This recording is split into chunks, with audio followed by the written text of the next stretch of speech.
ไว้แท้ยังโอ้ไว้แท้สายจั่วเลยนี่พูดแล้วน้องพินเด้สบายเด้อไก่เด้อไก่ตัวหนึ่งใส่พินเด้บ่อยู่บ่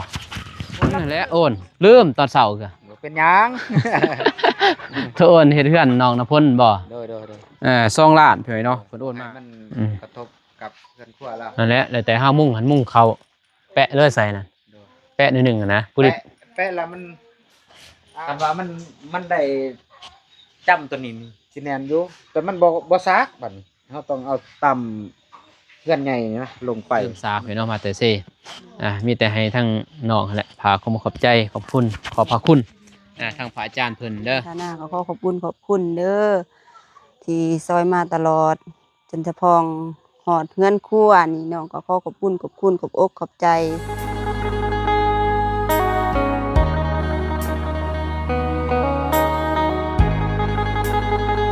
ว่านี่บ่ได้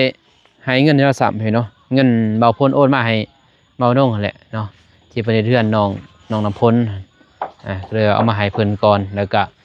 ซื้อในอยู่ในกินให้น้องพินเพิ่นแล้วก็น้องจันทนาโอ้ไวแท้มาคำเห็นเนาะมาแต่ปากเซ่มาทรงแม่แล้วก็มาเลยคำเนี่ยโอ้ไวแท้ยังโอ้ไวแท้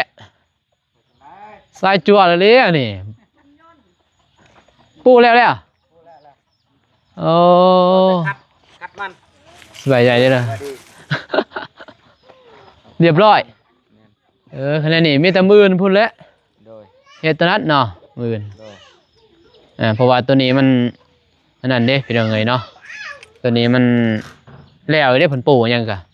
วันนี้บ่มีงบสังกะสีเนาะน้องพินก็เลยโจซ้ำนี้เนาะมีงบก็มุ่งแมนบ่มุ่งแล้วเนี่ยก็ยังได้อันนี้ได้บ่เนี่ยได้บ้านประตูบางเอี่ยมนี้มาใส่ไว้แล้วแอบเนาะก็ยังบ่ลายอยู่ยัง3 อย่างบานประตูแล้วก็ไม่สละจบเนาะ3 อย่างนี่ก็แล้วเพียงเลยใหม่ในผู้ดีบ่แล้วผู้ดีพ่อเนาะในปลมเป็นยังเป็นบ่โอ้60 โตถือว่าเรียบร้อยสิเมื่อบ่โดยกลับไปชวนบ่เมื่อเช็ครถให้ลูกชายมื้ออื่นเช้านะเราไทยหน้าแหละลูกดีมันแตกไปเลยโดยสำหรับนันยันคำใส่ได้หนูพินจันทนาใส่จันทนาเอานี่สื่อไก่ตัวหนึ่ง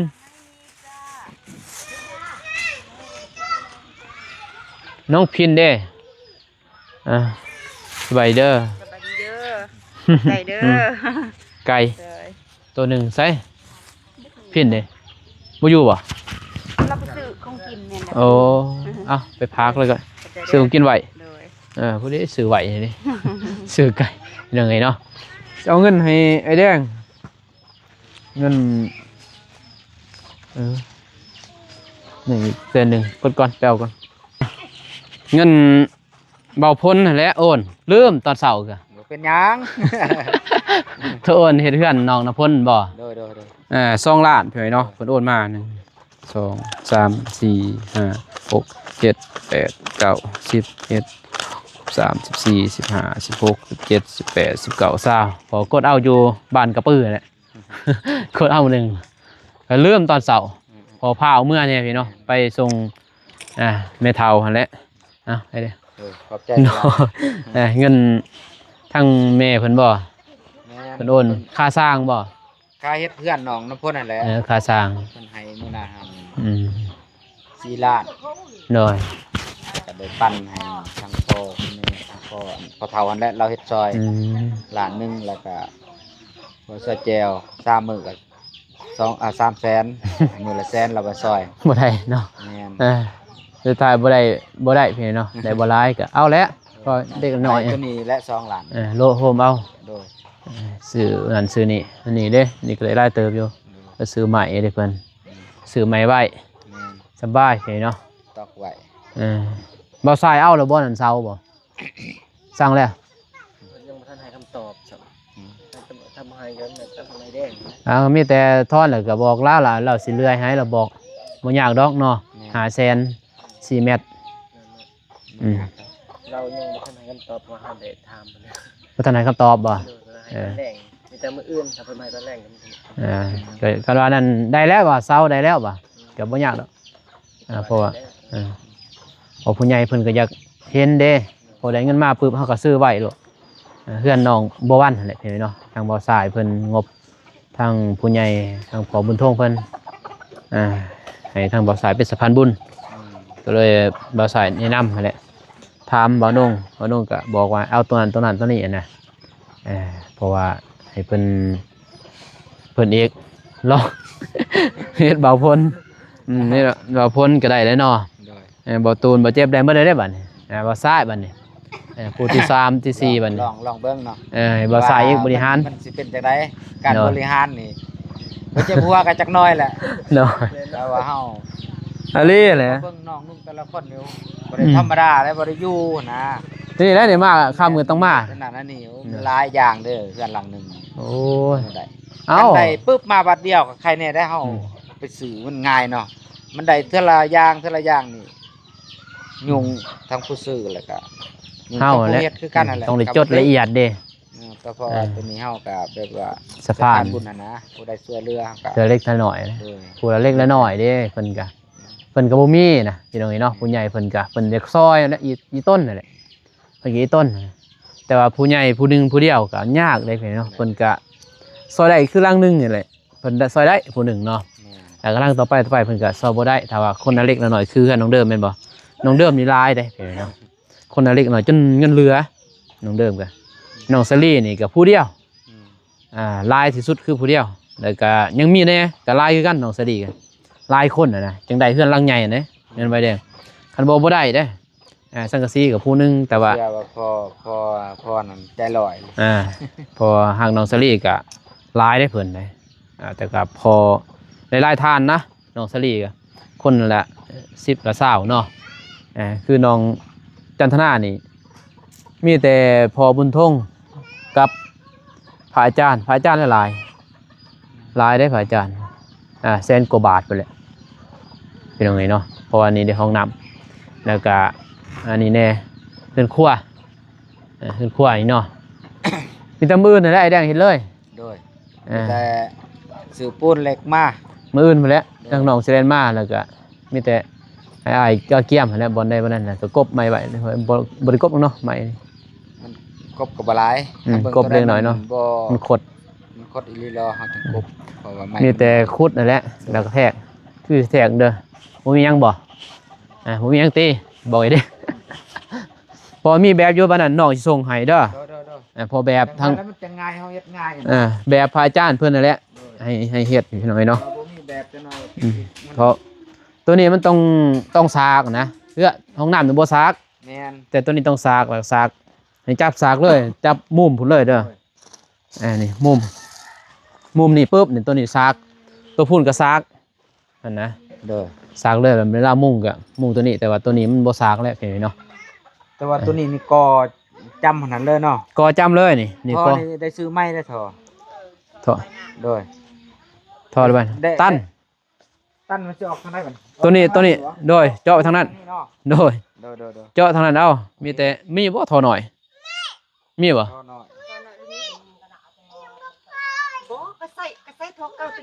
ทุบเอาหน่อยดิทุบแล้วก็ตั้นเลยเจาะก็ได้ดอกมันบ่นาไปแล้วก็เจาะทางนั้นคืนปาดนึงเด้เห็ดหล่องอันนั้นเนาะคืนเห็ดหล่องอันเดียวแล้วก็เอาปูนมาเปิ้ลไม้ไอ้แดงมาเปิ้ลก็มันไล่เราได้ทางปูนใช่ป่ะเราปูนมาเปิ้ลไม้นะมีแต่ตัวนี้เพียงนี้มันนี่เลยตัวนี้นี่ก็ผู้ที่นี่เลยเด้อไอ้แดงนี่ก็นี่คืนนี่จนหอดหัวยังคืนหัวห้องน้ำเลยนี่เลยข้างล่างนี่ก็สุดเลยวันนี้ตีละแนงตัวนี้นี่ก็เม็ดนึงแล้วก็ตีละแนงสุดเลยละแนงสุดเลยบ่ได้แอมแน่เถิงนะมีแต่สุด สุดนี่เด้อ ตัวว่าเฮาวางเสานี่บ้องนี้เนาะ โดยวางเสานี่บังนี้ โดยบ่ให้มัน อืม กระทบกับเรือนครัวแล้ว นั่นแหละแล้วแต่ห้ามุ่งหันมุ่งเขาแปะเลยใส่นั่น โดย แปะหนึ่งอะนะผู้ดิ แปะแล้วมันป้องเอี่ยมนี่เปิดบ่ได้เด้ วิทย์บ่ วิดและเบิ่งแต่หลังคาตัวนี้ก็มันก็สิจุเลยล่ะนี่กับคุณอันและ เอาบ่แปะเนาะบ่แปะก็เปียกบ่เปียกบ่ เวลาฝนตกมากก็สะเปียกหั่นแหละ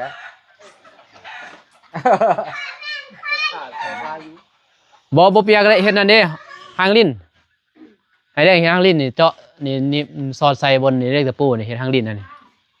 ได้บ่ หางลิ้นก็คือเก่ามันต้องสิเจาะตัวใด นี่นะเน็บใส่นี่เสื้อนี่ อันนี้ใส่นั่นก็มันก็แต่ มัน ต้ สะ องเฮือนใหญ่เพิ่นอีกคือเก่า เนาะแต่ต้องบ่ได้แต่ต้องบ่ได้ แล้วก็เอาสำนีกยาแล้วเอาก็ดีกว่าเนาะ แม่ ดีกว่านะแต่เรานี่ฮอดนี่เลยอยู่นี่ก็เช้านึงไอ้เด้นี่เช้านึงแล้วตัวนั้นหันก็เช้านึงแหละเจอ สั่นๆแล้ว เออ ได้ เช้านึงบนนี้เลยนะหรือว่าบ่ใส่เช้าก็ได้บ่ ไม่ใส่แล้ว มันบ่ได้ซากแน่เนาะ ขั้นบ่ใส่ก็ได้เฮาก็จับใส่ตัวนี้เลยตอกไม้เพิ่นซั่น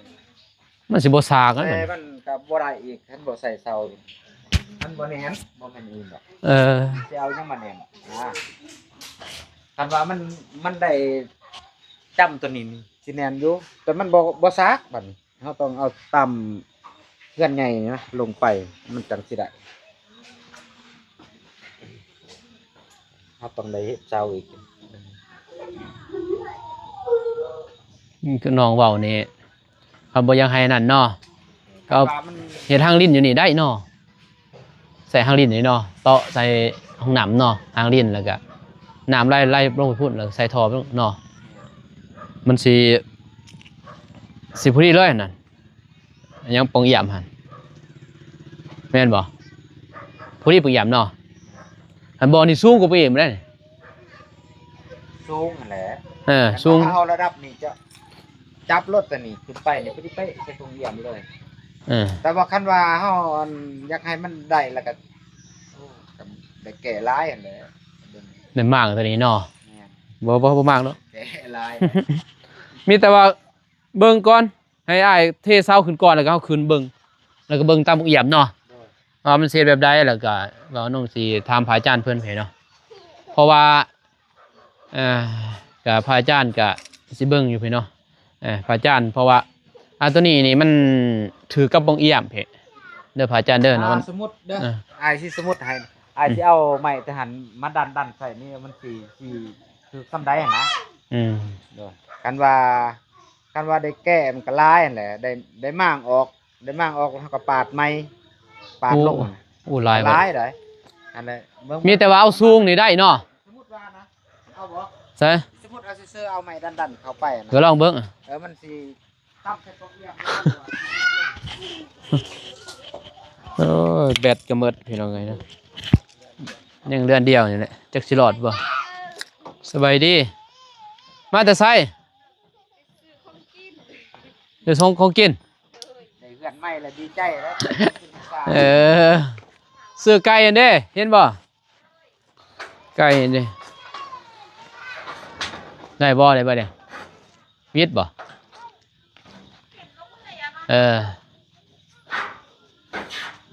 โอ้โหได้บ่เนี่ยวิทย์บ่โอ้ยังได้หนึ่งเนาะก็ยาแล้วมันก็สิพะเข่าเด้เห็นเพื่อนเราแบกเพื่อนเราก็เลยได้เนี่ยไอ้แดงเพื่อนเราก็เลยแบบนี้เลย ได้เป๊ะใส่ประตูถ้าว่าเฮาลดหน่อยนึงนี่ต้องได้เอาตัวนี้ลงหน่อยนึงหลังคาจังสิได้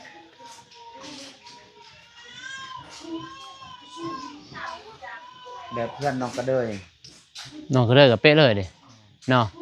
ปกเอี่ยม นั่นแหละมันต้องได้ลดลงนั่นน่ะได้มันก็ต้องได้ลดหน่อยนึง ถ้าว่าเฮ็ดทางลิ้นอยู่นี่ได้หน่อยแน่เนาะเฮาตีตัวนี้เนาะ ได้ พอเฮาเฮ็ดตามตัวนี้เนาะ เป็นขวดแบบต่ำแล้วก็เฮ็ดทางลิ้นอย่างนี้บ่ทางลิ้นอยู่นี่ลงชนี้เนาะใส่ท่อไปเนาะหรือว่าเฮ็ดทางลิ้นไล่ไปทางพุ่นไล่พุ่นเนาะก็ได้แม่นบ่เฮ็ดเนื่องๆไปหั่นแต่ว่าตัวนี้นี่เอาขึ้นสูงๆได้เนาะก็เบิ่งก่อนเพิ่นเอ้ยตามตัวจริงมื้ออื่นงงกันเพราะมันต่ำเด้จะสิแก้ไขแบบใดเพิ่นเนาะบ่นงกะนี่แก้ไขอยู่ดอกนี่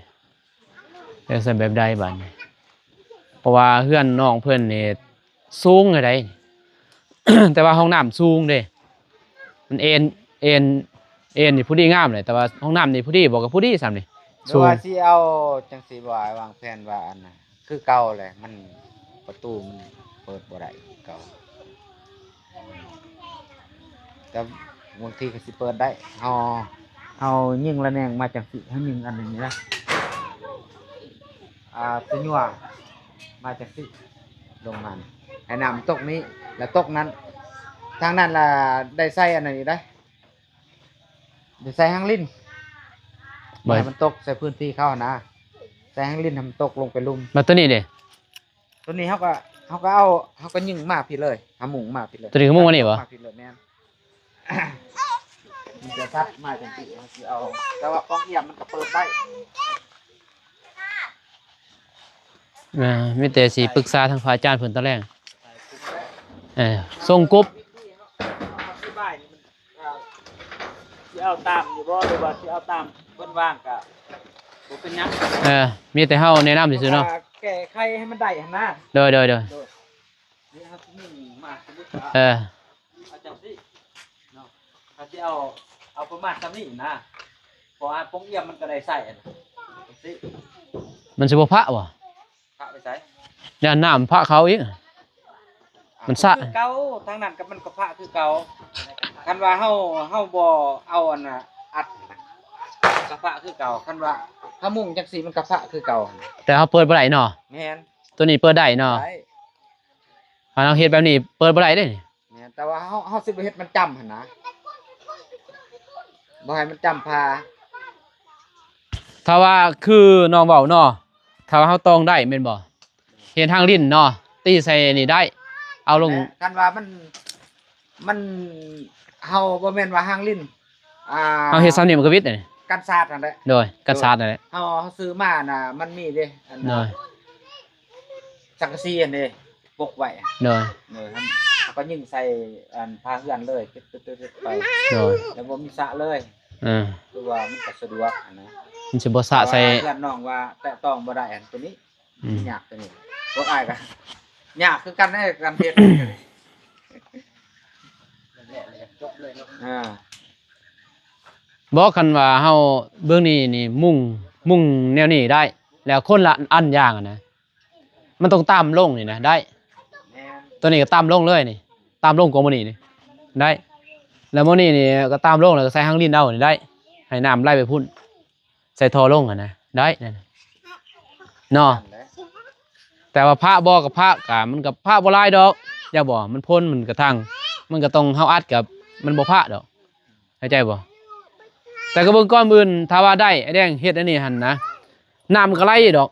พอเป็นจังซี่เด้คันว่าเฮ็ดคือน้องว่านี่เฮาก็นี่เอามาจับอยู่นี่เลย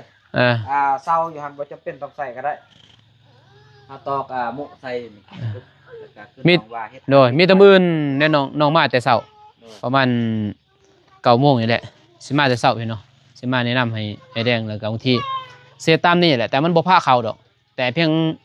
ยงเฮาเพียงริบมันเนาะริมสังวงปงเอี่ยมคันฝนตกนี่มันสาดมาแล้วมันก็พระคือเก่าหั่นนะสาดมาลมฝนลมมันพัดมาเพราะว่ามันบ่มีโตกั้นเด้ธรรมดามันมีสังกะสีกั้นเนี่ยอัดไว้มันมีโตกั้นนั่นน่ะบ่เพียงเอาลงเพียงนี่นะเพียงวงกบรูปวงกบน่าจะได้เนาะได้แล้วสังกะสีมันสิซ้ำนี่มันก็คือสิไล่อยู่แต่ว่าตัวนั้นมันบ่ได้เข้ากันกับห้องน้ำอีกได้มันต่ำลุ่มเลยต่ำบ่โดยโอ้มันต่ำเลย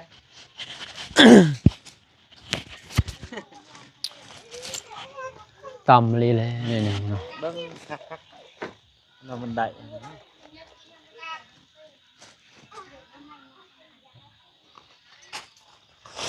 มืดเลยพี่น้องเอ้ย คันเฮาเอาตามห้องน้ำนี่เขาไปนี่เพราะมันบ่มันบ่เนินนั่นมันก็ได้คือกันอืมต้องได้ชื่ออันน่ะกาวไม้แล้วบ่ก็ซิลิโคนเพราะว่าเวลาเฮาตอกบ่อยากให้มันดุ่มหน่อยหนึง ใส่เป็นห้องน้ำบ่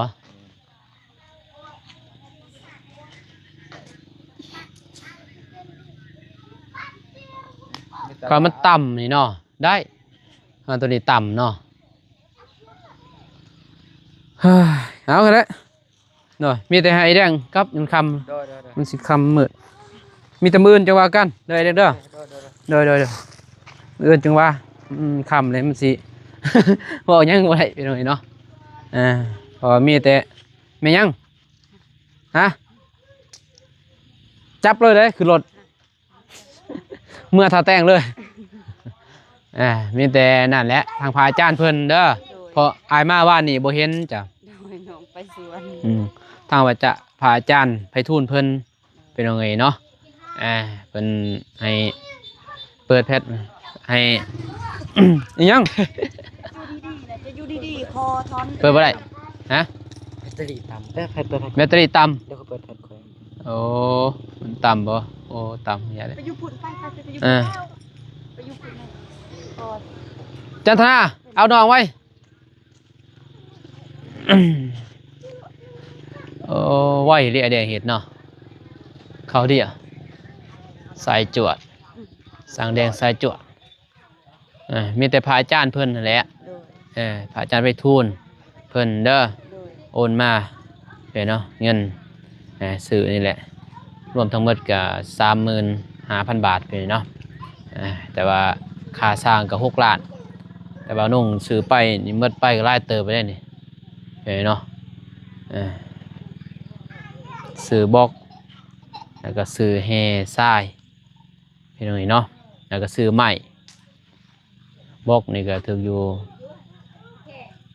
แฮทราย4.5 ล้านเนาะ4.5 ล้านกับไม้ก็3 ล้าน250,000 กีบเนาะแม่นบ่3 ล้าน250,000 กีบพี่น้องรวมทั้งหมดก็7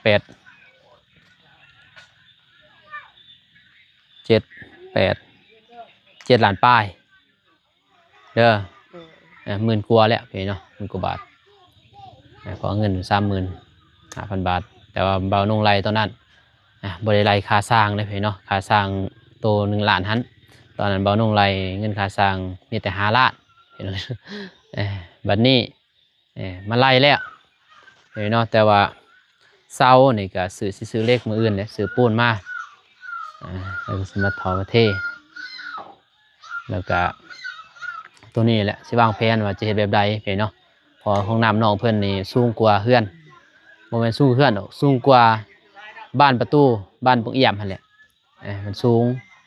วันนี้เวลาเฮาสอดเข้าไปนี่พระอาจารย์เพิ่นจะให้แจบเลยนะมันไปจุใส่บ้านปงเอี่ยมมันเปิดบ่ได้พี่เนาะมีแต่ว่านู่นสิถามพระอาจารย์เพิ่นว่าเฮ็ดแบบห้างดินได้บ่สอดใส่ห้องน้ำแต่วงนี้ก็รีดใส่ห้องน้ำเลยนะเพิ่นสิว่าจังใดพี่เนาะใส่บนหน้าห้องน้ำหันใส่ห้างลิ้นเอาพี่เนาะบ่ใส่ห้างลิ้นก็บ่เป็นหยังดอกเพราะใส่แล้วต้องใส่แหละเพอให้น้ำไหลพุ่นแล้วใส่ท่อลงไปเพราะบ่ให้แต่ว่าห้างลิ้นตัวนี้แล้วเขาต้องใส่ท่อจะบ่บนนี่ยิ่งเข้าใส่ห้องน้ำแล้วก็ไหลใส่ลงไปหันพอน้ำไหลไปพุ่นพี่เนาะบ่อยากให้ไหลใส่ดินเขาถ้าไหลมานี่ก็ถือขึ้นครัวก็บ่อยากให้ไหลนะก็เลยว่าให้เฮ็ดแบบนี้พี่เนาะแล้วตัวนี้ก็ยิ่งเข้าไปในก็บ่เป็นหยังเพราะว่าตัวนี้นี่มันอยู่ลุมห้องน้ำเด้เป็นครัวมันชีวิตบัดนี้จะบ่มันก็สูงแล้วพี่เนาะเรื่องสูงซ้ำเพิ่นครัวแม่นบ่เฮาก็เทใส่กันเปื้อนอยู่แล้วพี่เนาะน้ำบ่เข้าดอกแม่นบ่ โดย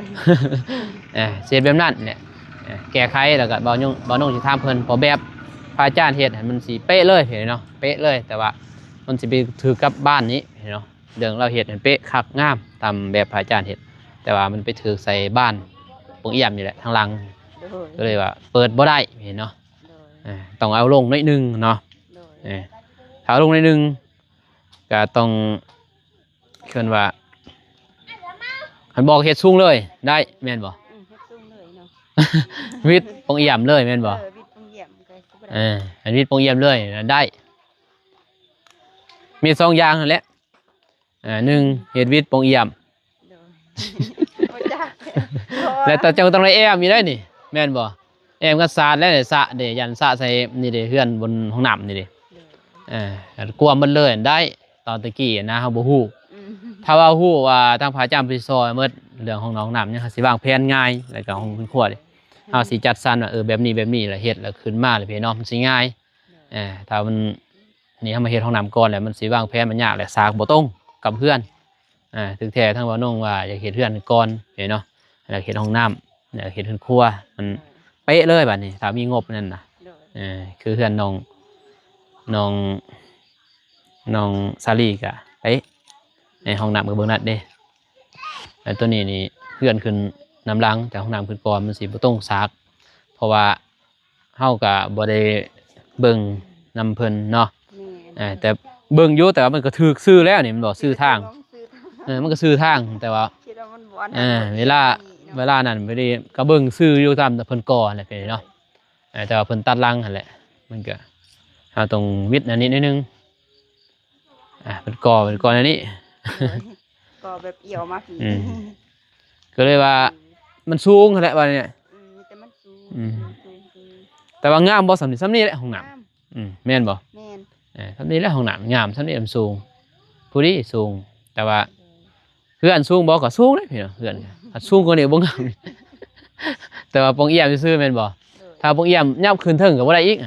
มันต้องซ้ำนี่นะปองเอี่ยมเพื่อนเขาก็80จังซั่นแหละมีแต่อาจจะกลับก่อน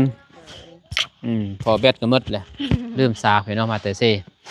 มีแต่ให้ทั้งน้องแหละพาขอบใจขอบคุณขอบพระคุณทางพระอาจารย์เพิ่นเด้อเลยอาจารย์ไปทูลที่เป็นสดซอยในตอนนี้ขอบพระคุณเด้อทางพระอาจารย์ที่ซอยน้องแล้วก็ร้านจันทนาก็ขอบคุณเด้อที่ซอยมาตลอดจนจะพองหอดเงินครัวนี่น้องก็ขอบคุณขอบอกขอบใจก็ขอให้พระอาจารย์ไพฑูรย์จงอยู่ดีมีสุขภาพกายและใจก็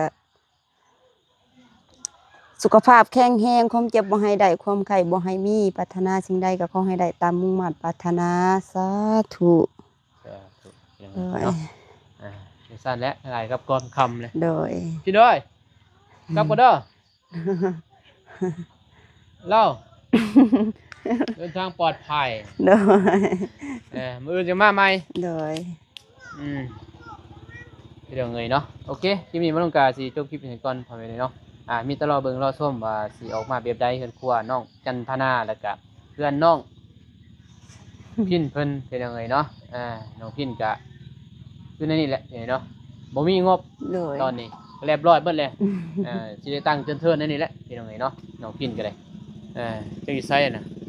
ได้กินอยู่เนาะพอกันใหม่คลิปหน้าเด้อพี่น้องเด้อเนาะคลิปนี้ขอกล่าวคำว่าสบายดีพี่น้องไปบ๊ายบาย